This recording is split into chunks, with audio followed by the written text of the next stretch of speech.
everyone, welcome to Biosecrets. Today we will discuss part 5 of human health and disease. In the previous video, we have discussed till the topic AIDS. And you can watch all the videos of this chapter from the playlist section. Now, in this video, we will start from cancer. Okay. So, cancer is one of the most dreaded disease of human beings and is a major cause of death all over the globe. More than 1 million Indians suffer from cancer and a large number of them die from it annually. Cancer बहुत ही ज़्यादा dreaded disease है, harmful disease है। बहुत सारे लोग इससे हर साल death हो जाती है, हर साल बहुत सारे लोगों की डेथ हो जाती है इससे। मिलियंस ऑफ इंडियंस आजकल सफ़र कर रहे हैं कैंसर से, ठीक है। Tumour in our body, cell growth and differentiation is highly controlled and regulated. हमारी बॉडी में सेल की ग्रोथ और उनका डिफ्रेंसिएशन बहुत ज़्यादा कंट्रोल्ड होता है, रेगुलेटेड होता है। लेकिन कैंसरस सेल्स जो होती हैं उनमें ये रेगुलेटरी मैकेनिज्म ब्रेक हो चुका होता है, ठीक है। In cancer cells there is break down of these regulatory mechanism. Normal cells show a property called contact inhibition, by virtue of which contact with other cells inhibit their uncontrolled growth. देखिए, जो normal sales होती हैं वो एक property show करती हैं contact inhibition. Means कि अगर एक normal cell, this is a normal cell, अगर ये किसी दूसरी सेल के कांटेक्ट में आती है तो फिर ये डिवाइड करना बंद कर देती है। अब ये और डिवाइड नहीं करेगी, इसमें सेल डिवीज़न नहीं होगा। लेकिन जो कैंसरस सेल्स हैं वो ये कांटेक्ट इनहिबिशन वाली प्रॉपर्टी को लॉस कर देती हैं, और ये अगर किसी सेल, ये कैंसर वाली सेल अगर किसी दूसरी सेल के कांटेक्ट में आएगी तो ये डिवाइड करने वाली प्रॉपर्टी को तो पता नहीं है, इनको कांटेक्ट इनहिबिशन तो पता नहीं है, इनको भूल चुकी हैं ये उसके बारे में, तो ये और भी ज़्यादा डिवाइड करेंगी और डिवाइड करेगी। ये डिवाइड करते करते करते करते ट्यूमर बना लेगी, बहुत सारी ग्रुप ऑफ सेल्स प्रिपेयर कर लेगी, ठीक है। अब देखिए, cancer cells appears to have lost this property. As a result of this, cancerous cells just continue to divide, giving rise to masses of cells called tumour.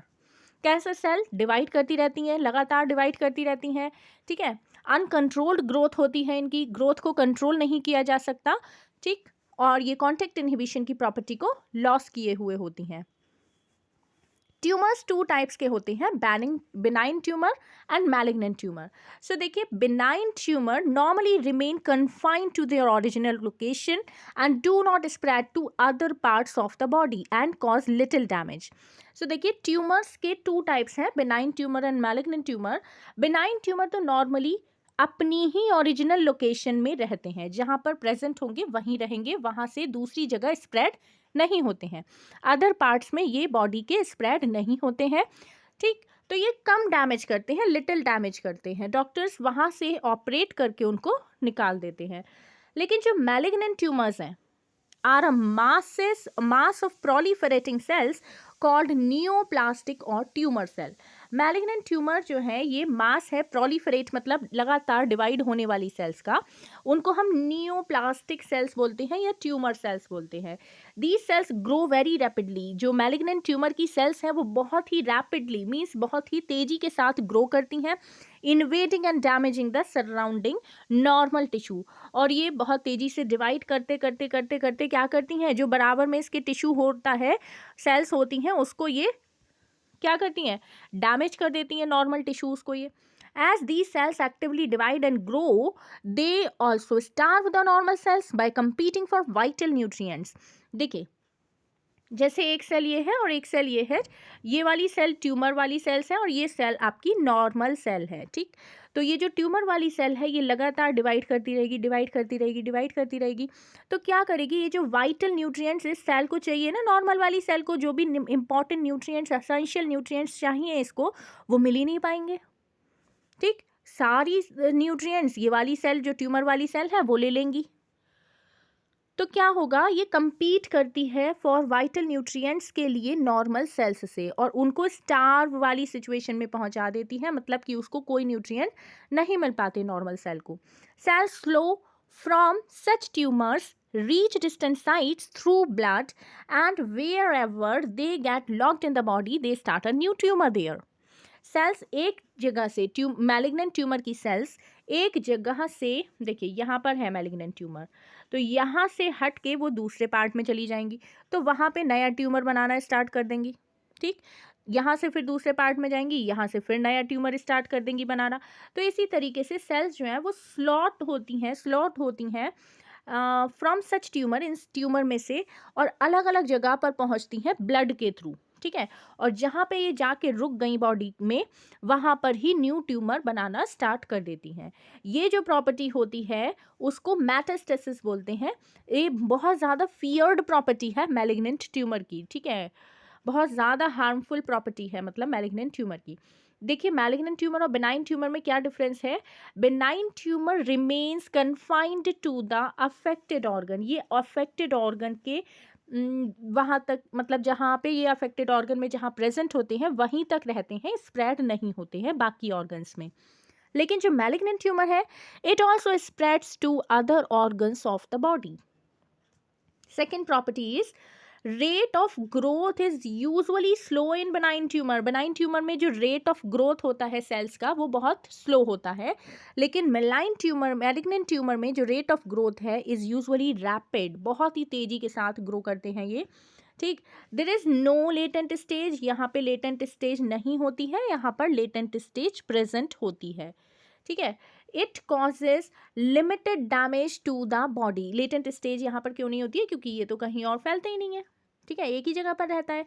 It causes limited damage to the body, ये benign tumour body को कम damage करते हैं, लेकिन cancer cells migrate to other sites of the body in case of malignant tumour. There is no metastasis, metastasis की stage इसमें नहीं होती है। मेटास्टेसिस एक जगह से दूसरी जगह ये नहीं स्प्रेड होता, तो बेनाइन ट्यूमर में मेटास्टेसिस नहीं है। मैलिग्नेंट ट्यूमर में there is metastasis, it is non cancerous. जो बेनाइन ट्यूमर है it is non cancerous, malignant tumour is cancerous, okay.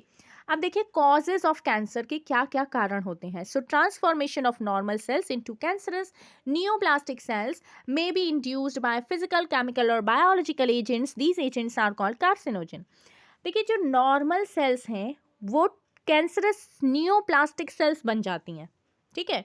Cancerous neoplastic sales बन जाती हैं, कैसे बन जाती हैं, कॉन्टेक्ट इनहिबिशन की प्रॉपर्टी को लॉस करके बन जाती हैं, ठीक है। तो वो किसी से भी इंड्यूस हो सकती हैं, किसी से भी बन सकती हैं कैंसरस वाली सेल, फिजिकल एजेंट से भी, केमिकल एजेंट से भी और बायोलॉजिकल एजेंट से भी। और ये जो एजेंट हैं जिनकी वजह से नॉर्मल सेल कैंसरस सेल बनती हैं उन एजेंट्स को कार्सिनोजन कहते हैं। Cancer causing agents are called carcinogens, ठीक है। अब देखिए आयोनाइजिंग रेडिएशंस जैसे एक्स रेज हैं, गामा रेज हैं, नॉन आयोनाइजिंग रेडिएशंस में आती हैं यूवी रेज। तो ये आयनाइजिंग रेडिएशंस हो गई x rays, gamma rays, and non ionising radiations हैं यूवी रेज। ये डीएनए को डैमेज करती हैं, लीडिंग टू नियोप्लास्टिक ट्रांसफॉर्मेशन, और नियोप्लास्टिक ट्रांसफॉर्मेशन कर देती हैं, मतलब नॉर्मल सेल को नियोप्लास्टिक कैंसरस सेल में कन्वर्ट कर देती हैं। X rays, UV rays, gamma rays, ठीक है। इसके अलावा केमिकल कार्सिनोजन प्रेजेंट होते हैं टोबैको स्मोक में, have been identified as a major cause of lung cancer. Tobacco smoke में केमिकल कार्सिनोजन प्रेजेंट होते हैं, वो मेजर कॉज है लंग कैंसर का। ध्यान रखिएगा कौन सा कैंसर होता है टोबैको स्मोक से, लंग कैंसर हो जाता है। कैंसर कॉजिंग वायरसेस, जो कैंसर करने वाली वायरसेस हैं उनको बोलते हैं ऑन्कोजेनिक वायरसेस। कैंसर को करने वाले कुछ वायरसेस हैं उनको ऑन्कोजेनिक वायरसेस बोलते हैं, और उनमें जो जीन है उसको वायरल ऑन्कोजन बोलेंगे। क्या बोलेंगे उसको, जीन को, viral oncogene. And cancer causing viruses are called oncogenic viruses, okay. Now several genes called cellular oncogene, कुछ जीन्स होते हैं जिनको हम सेल्यूलर ऑन्कोजन्स से भी डिनोट करते हैं उनको, और प्रोटो ऑन्कोजन्स भी बोलते हैं, ठीक है। Have been identified in normal cells, ये जीन्स नॉर्मल सेल्स में पाए जाते हैं। किस में पाए जाते हैं, नॉर्मल सेल में। विच व्हेन एक्टिवेटेड, जब ये नॉर्मल सेल के जीन सी ऑन्कोजन जब एक्टिवेट हो जाते हैं कुछ कंडीशंस में, तब ये oncogenic transformation of the cell कर देते हैं। मतलब ये आपकी नॉर्मल सेल है, इसके अंदर सी ऑन्कोजन जीन प्रेजेंट है ऑलरेडी, सी ऑन्कोजन जीन प्रेजेंट है इसमें ऑलरेडी, लेकिन ये इनएक्टिव फॉर्म में है। लेकिन ये कैसी फॉर्म में है, इनएक्टिव फॉर्म में है, कोई भी काम नहीं करेगा ये। लेकिन जब ये एक्टिवेट हो गया तो ये क्या करेगा, ट्रांसफॉर्म कर देगा इस सेल को और कैंसर सेल बना देगा, जो लगातार ग्रोथ करती रहेगी फिर, ठीक है। Now come to cancer detection and diagnosis. Early detection of cancer is essential as it is allows the disease to be treated successfully in many cases. Early detection cancer का ज़रूरी होता है, ठीक है। अगर पहले ही डिटेक्ट कर लिया जाएगा, पहचाना जाएगा मतलब पहले ही, तो वो उसको तो ट्रीट किया जा सकता है सक्सेसफुली। बहुत सारे केसेस में ऐसा होता है, अर्ली डिटेक्शन कर लिया गया और उसको ट्रीट कर लिया गया। लेकिन कैंसर का डिटेक्शन जो है ना, अर्ली हो नहीं पाता क्योंकि सिम्टम्स ही काफ़ी लेट हमें पता लगते हैं। Cancer detection is based on biopsy पर बेस्ड है डिटेक्शन, हिस्टोपैथोलॉजिकल स्टडीज़ पर बेस्ड है, ठीक, ऑफ द टिश्यू की हिस्टोपैथोलॉजिकल स्टडीज पर बेस्ड है, ठीक, and blood and bone marrow के टेस्ट पर बेस्ड है for increased cell counts in the case of leukaemias भी एक टाइप है कैंसर का, ठीक है। तो कैंसर का डिटेक्शन बायोप्सी से कर सकते हैं, हिस्टोपैथोलॉजिकल स्टडीज से कर सकते हैं टिश्यू के, and blood and bone marrow का टेस्ट होता है जहाँ पर भी सेल के नंबर या सेल का काउंट इंक्रीज हो रहा होता है, जैसे कि ल्यूकेमियास के केस में होता है। देखिए बायोप्सी में क्या होता है, सस्पेक्टेड टिश्यू क्या होता है, group of cells is called tissue. तो अगर सस्पेक्टेड टिश्यू है, मान लीजिए ये यहाँ पे बहुत सारी सेल्स के नंबर इंक्रीज हो रहे हैं, तो यहाँ से एक पीस यहाँ से लिया गया सेल का, उसको कट किया गया, मतलब सेल्स कुछ सेल्स ली गई हैं, उनको कट कर दिया गया है पतले पतले से थिन सेक्शंस में, फिर उनको स्टेन करके एग्जामिन किया माइक्रोस्कोप में, हिस्टोपैथोलॉजिकल स्टडी बोलते हैं उसको। वो पैथोलॉजिस्ट ही कर सकते हैं, ठीक है, बायोप्सी पैथोलॉजिस्ट कर सकते हैं।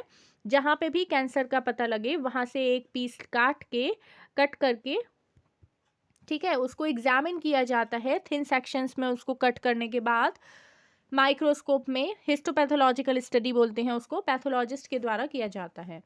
Now come to the techniques, जैसे रेडियोग्राफी है, एक्सरेज का यूज़ करके, CT computed tomography and MRI magnetic resonance imaging, ये कुछ very useful to detect cancers of the internal organ. ये इंटरनल ऑर्गन्स के कैंसर के डिटेक्शन में यूज़ होती हैं, radiography, CT computer tomography and MRI magnetic resonance imaging. Computer tomography use करती है एक्सरेज का और 3D इमेज जनरेट करती है हमारे इंटरनल ऑर्गन्स का ऑफ एन ऑब्जेक्ट, ठीक है। एमआरआई में क्या होता है, यहाँ पर स्ट्रॉन्ग मैग्नेटिक फील्ड यूज़ होती हैं और नॉन आयोनाइजिंग रेडिएशंस जैसे यूवी रेज थी वो यूज़ होती हैं टू एक्यूरेटली ठीक से पता लगाती हैं, डिटेक्ट करती हैं पैथोलॉजिकल एंड फिजियोलॉजिकल चेंजेस को लिविंग टिश्यूज़ में, ठीक है। Antibodies against cancer specific antigens are also use for detection of sudden cancer. बहुत सारे कैंसर्स जब डिटेक्ट हो जाते हैं तो उनके अगेंस्ट कुछ एंटीबॉडीज़ का भी यूज़ किया जाता है। आइडेंटिफिकेशन ऑफ सच जीन्स, इस तरीके से जीन्स का identification which predispose an individual to certain cancers may be very helpful in prevention of cancer. Such individuals may be advised to avoid exposure to particular carcinogen to which they are susceptible. देखिए जिस organ को, जिस भी individual को पता होता है कि उसको मतलब ससेप्टेबल होता है वो अगर, तो जो कार्सिनोजन है उनसे एक्सपोजर से दूर रहने के लिए बोला जाता है। कार्सिनोजन क्या है, कैंसर कॉजिंग एजेंट्स हैं। टबैको स्मोक है, जैसे इन केस ऑफ लंग कैंसर अभी पढ़ा था।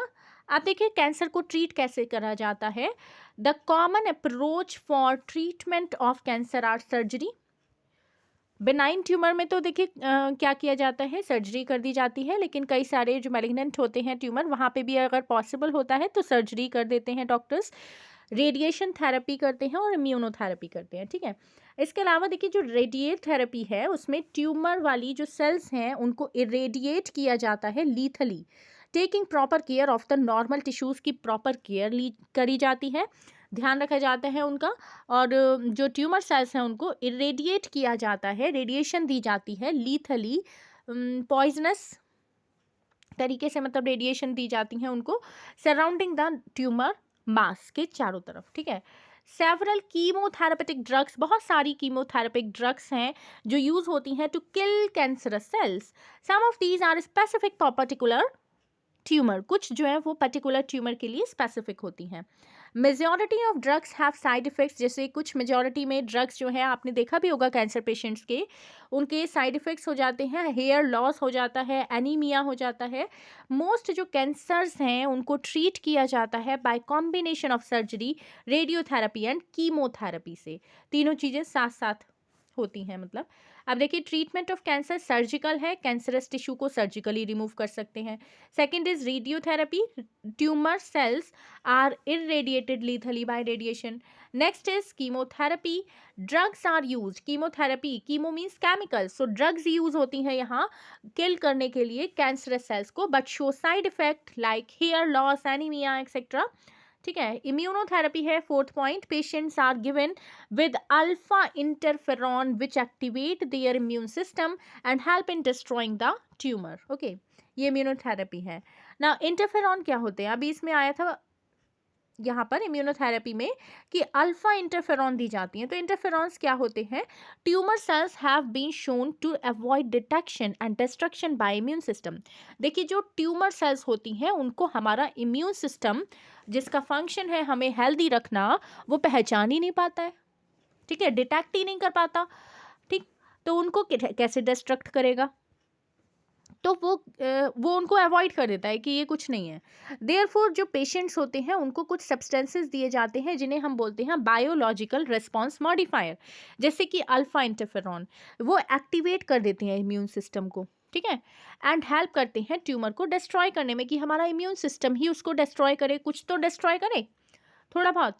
Drugs and alcohol abuse, commonly जो अब्यूज्ड ड्रग्स हैं, या यहाँ से देखिए, वैसे तो हम नेक्स्ट वीडियो में डिस्कस करेंगे। ठीक है, ड्रग्स एंड अल्कोहल अब्यूज़ हम नेक्स्ट वीडियो में डिस्कस करेंगे। If my videos are helpful for you then please like, share and subscribe this channel. Okay, and if you have any query then you can mention it in comment section. Thank you so much.